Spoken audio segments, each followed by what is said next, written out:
Hello, everyone. We are here with our next author in 24 Authors in 12 Hours Adventure. For those of you who have been following us as we are doing this marathon session all day. And I'm here with Susie Tomenchok, and I hope I pronounced that right. Yeah. It's I was like like, wow, Tom and Chuck, like Ben Tom and and Chuck. Jerry, Tom and Chuck. Yeah. And your book, I thought it was super interesting because people could take this negatively, but it is sort of about manipulation and negotiations. Do you want to share your inspiration and how this came to be?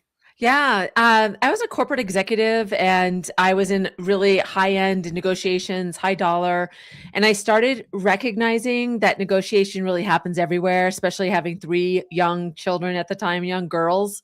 And my peer in my corporate environment, he asked for everything, he negotiated everything. And I just kind of like stayed quiet and worked hard. And somebody asked me to help them with a negotiation, and I'd only met her twice, and she said, you have so many great ideas in how you frame, you should write a book. And I'm not really a writer, but I was like, all right, challenge accepted. And so I just wanted to really bring this idea of negotiation, some of the strategies in framing your ask, being clear about where you're going, consider the interests of the other party, practice silence. Those are great strategies in leadership, in just being a good human, being a good partner. And so that's really what it is. It's to demystify what negotiation is and make it something that we can embrace and understand because it makes us better in our relationships. I think that's really, really just an important thing. Like, how do we negotiate? How do we maneuver through life? But you use that term that I think can be a triggering term for some people, which is the manipulation part. Do you want to Yeah. share that at all? Of course, it does feel in our minds when we do some kind of strategy, or we're like practicing silence on purpose, or we're considering we feel like we're kind of taking advantage of them, or we're getting our way. And I think that's where manipulation comes in. I would also argue that the term negotiation has a bad rap. We all have, because we have felt manipulated, or we have felt taken advantage of, and we all have a different relationship with that word. And so I really want to, I actually was thinking about naming it something different, but everybody understands what that word means. And I just like, when I think about negotiation in this way, if you and I are colleagues and we say, I say, what are your priorities? Let's negotiate what's important to both of us. What I'm really saying to you is I'm curious to see what's important to you too. Not just what. Let's negotiate. Let's figure out, how do we both walk away with a win-win? And so that's how I look at it. I look at it as an opportunity for us to be just open about it so it doesn't feel manipulative. Yeah, I once heard that the art of compromise is nobody's completely happy, but nobody wants to walk away from the table. And I was like, Mm, that's kind of sad but true, right? It's really yeah. that kind of not everybody can quite get their way, but how do we do the best we can, right? Yeah. And that's such an interesting thought too, is in life, it's all about relationships. And it's not just about making yourself happy. It's about, how do you get, how do you walk out of a conversation and make sure everybody understands and gets to the next level in the best shape they can, you know? Yeah, and life is a challenge. So you Yeah. decided you were gonna go out there and have this adventure and write a Yeah. book. And so it's one thing to have an idea for a book. And I mean, I cannot tell you how many people I've talked to who are like, yeah, I once thought about writing a book, and that's as far as I got. How did you go from like, I should write this book and people are telling me to write this book to having a book and being an author?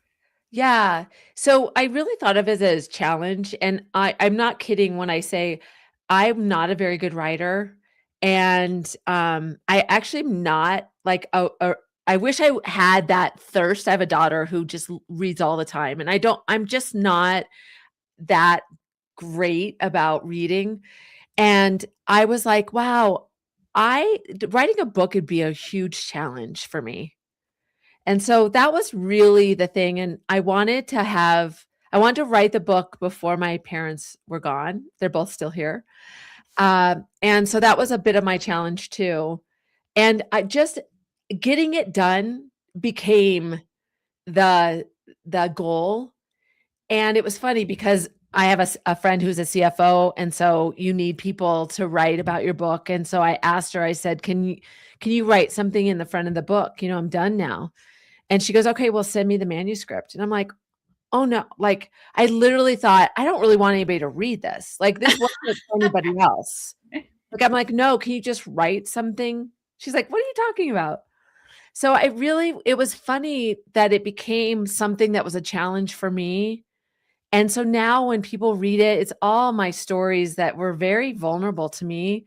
It's a little bit like it's humbling that people can find the value in it, because for me, it was about being able to get accomplished. And I'm a much better writer now.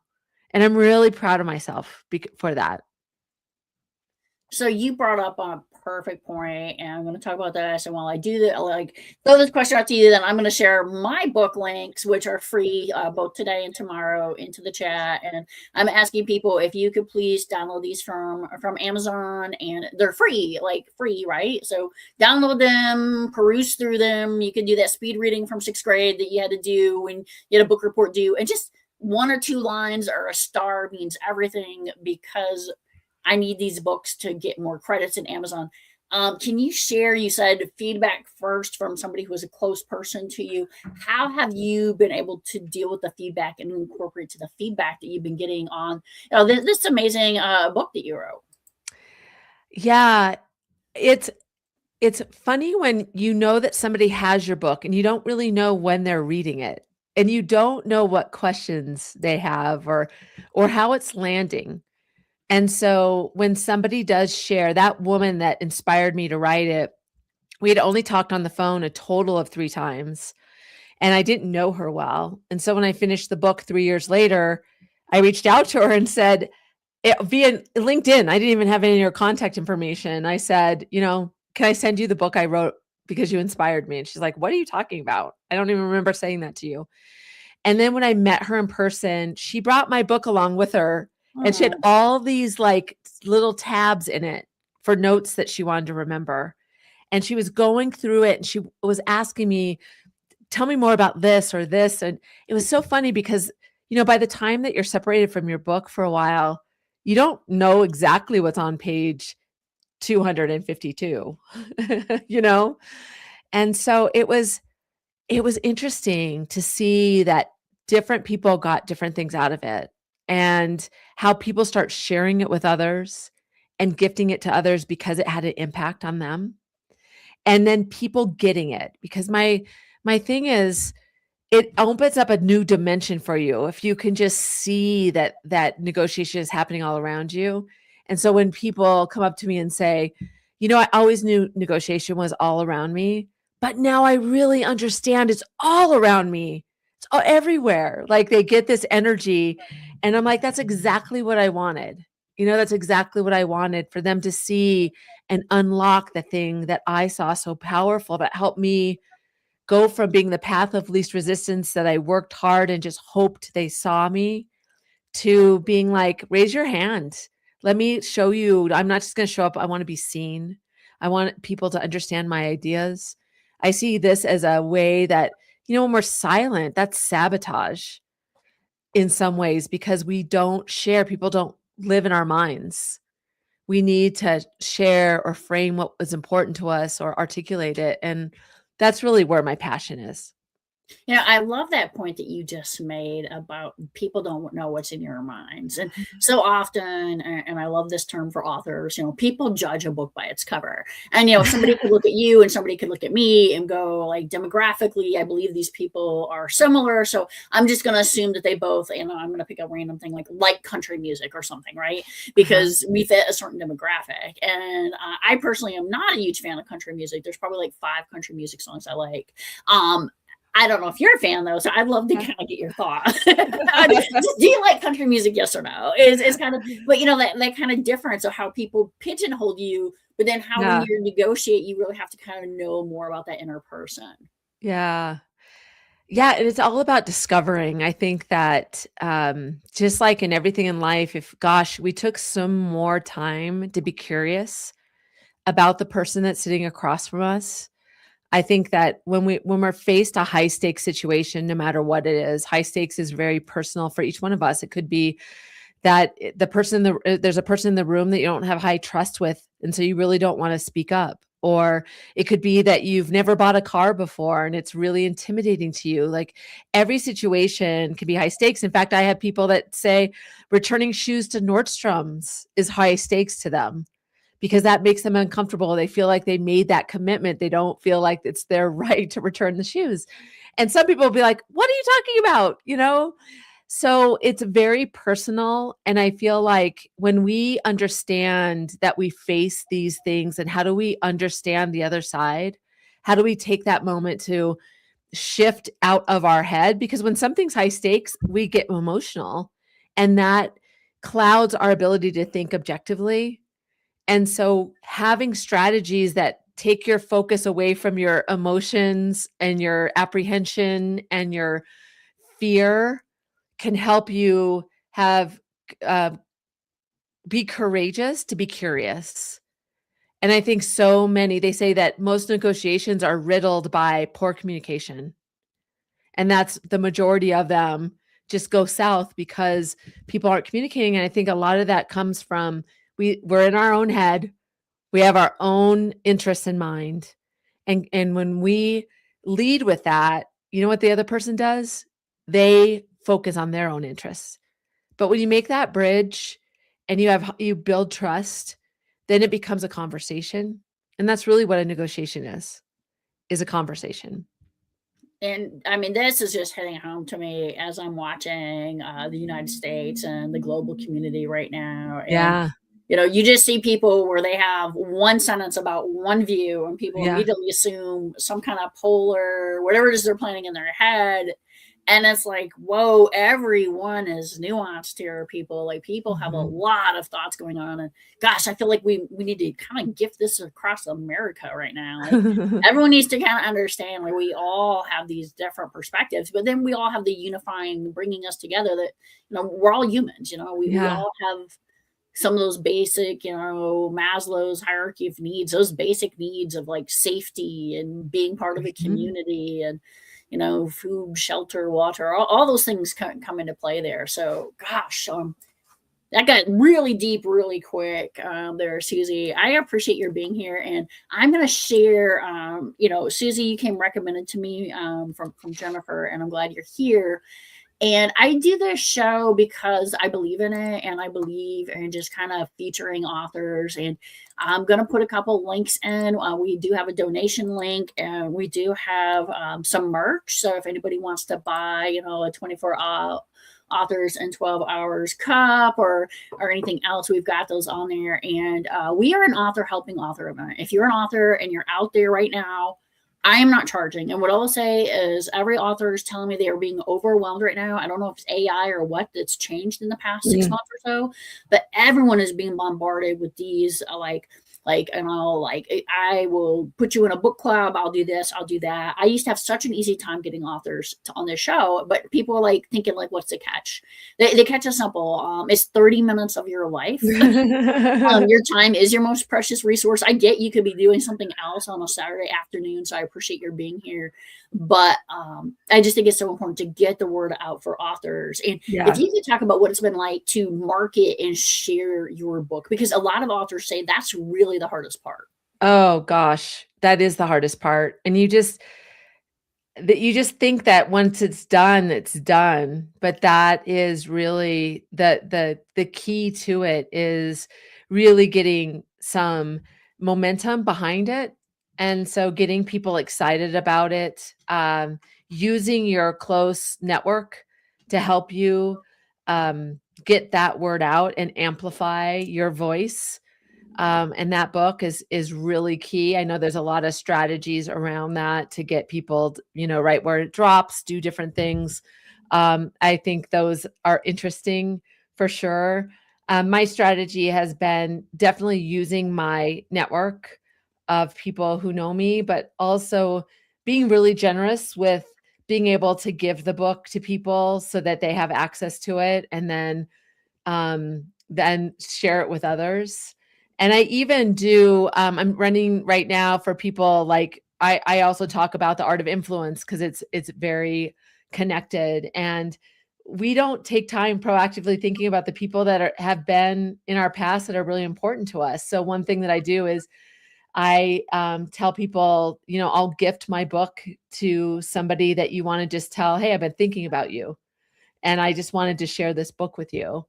And there's nothing like, reconnecting with somebody by giving them a gift. And so I think using creative ways to make it a win-win for you and other people, always talking about it. Like, I feel like I have talked about my book so much, and it's like, oh gosh, isn't everybody as tired of hearing about my book as I am?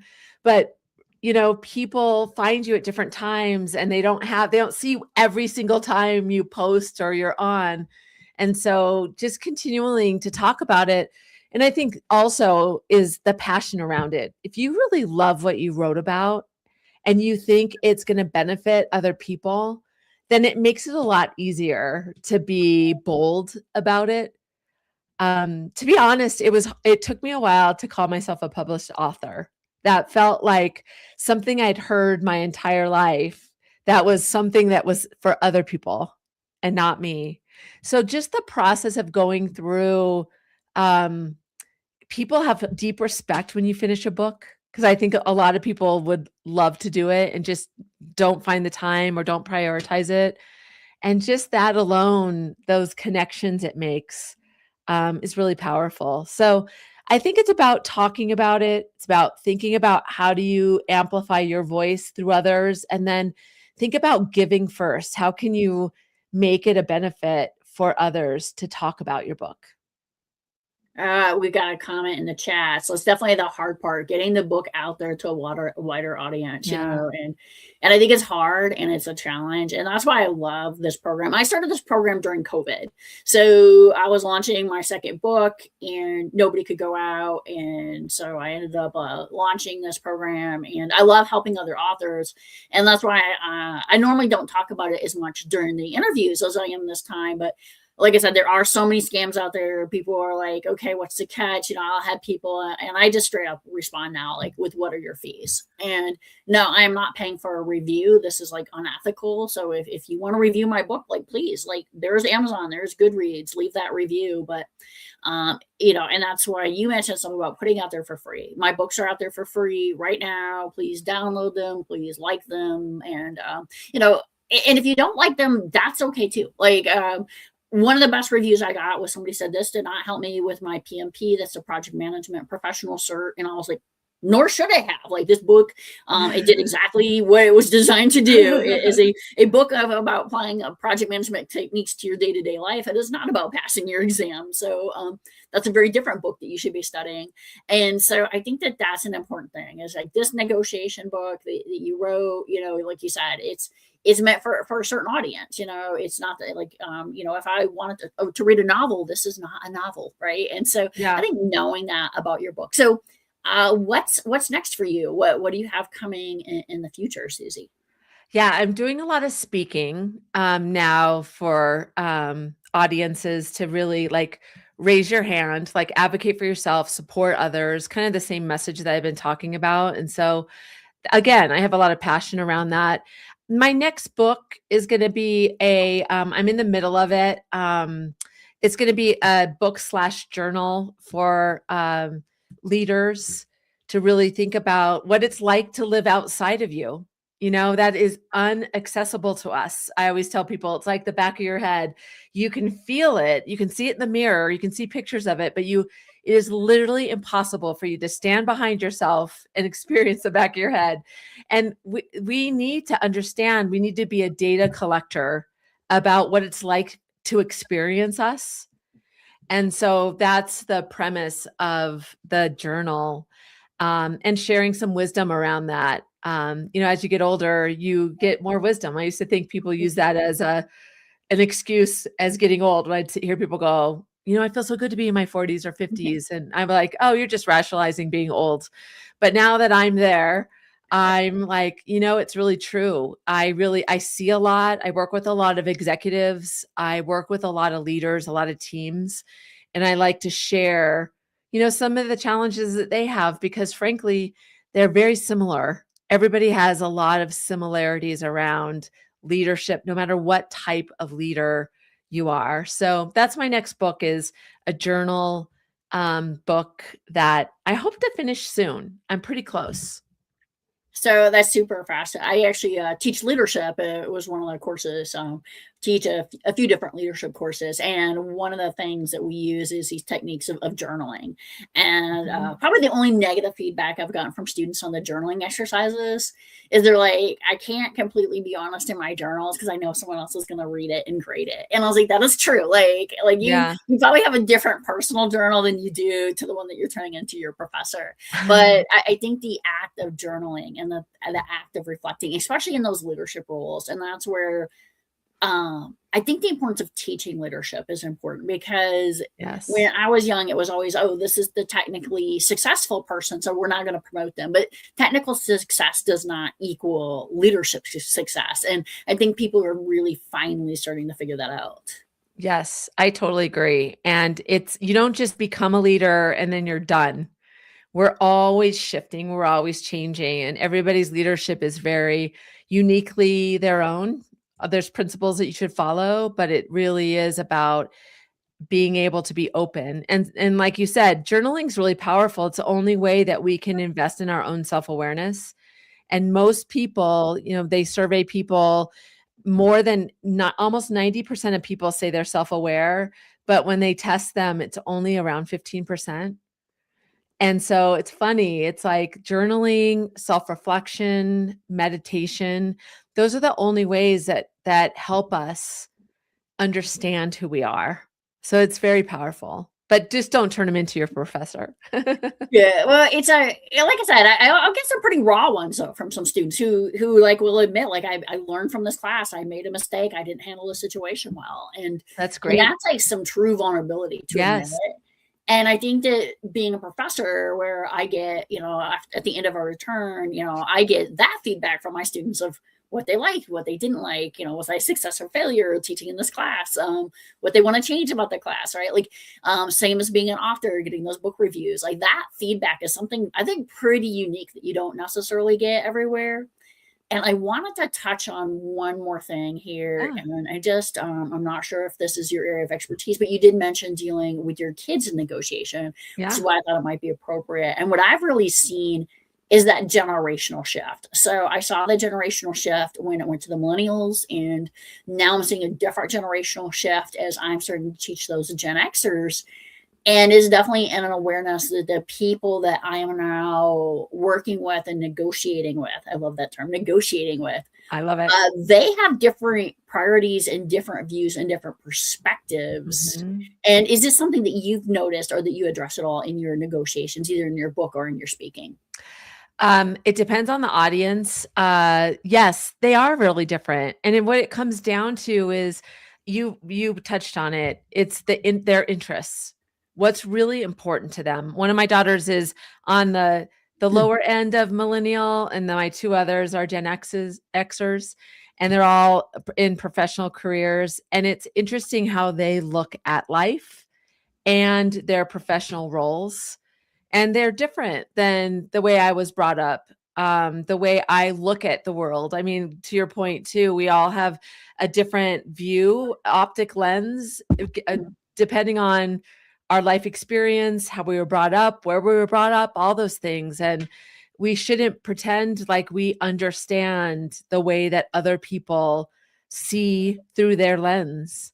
And so it really comes down to understanding them. And I think for the generations, the more that we can really talk about why, around why some of the things that, companies or the society has that they're either happy with or not, understanding how that optic lens that we all have, I think is the key part, especially for leaders that are leading those individuals, is understanding it from their perspective, because, leadership, as you know, is all about individualizing for each person.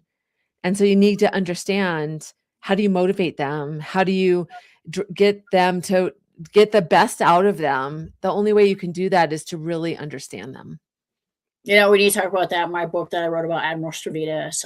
I call it the White Christmas, and I probably need to write an article about this. I haven't written about it again for a long time. Is, you know, would I go to, like, you know, where was it, Connecticut or wherever, New Hampshire, or no, Vermont. Would I go to Vermont with no snow to go to an old boss to support them, right? Because their inn is like underwater financially. And that's the white Christmas test. And most leaders, I think, fail that test. I think most leaders, you're like, hey, their business is failing. Ha, right? Like, they were not good leaders.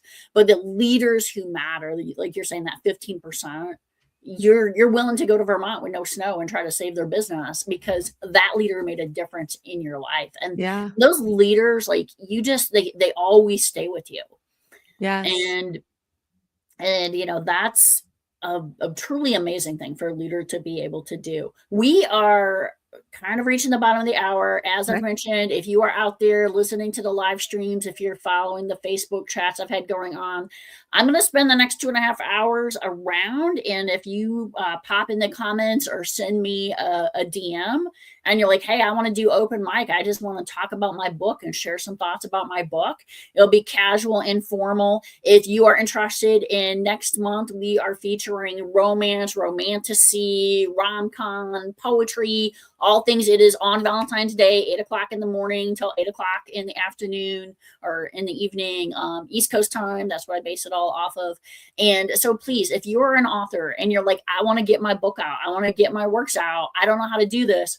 This is an author helping author event. It is a community event. I want to be there for you. And also, I've had authors, I had one today who had like a conflict that happened. I had an author a couple times ago who had a family emergency. If you want to do a one-off, the author's cut is an option, where what I like to do is get out there with an author and just do a one-off session. And so, Susie, you've Nice. been amazing. Is there any Great. last thought you want to share? And Leash, I see you in the DM, and I'm going to get to you as soon as we wrap this up. Go ahead, Susie. I want you to bring it home. All right. If I'd be happy to give, I love what you're doing. And I think this is so important for authors to have a voice. So thank you for that. If anybody that's listening wants one of my books, I'm happy to send it to you at no cost.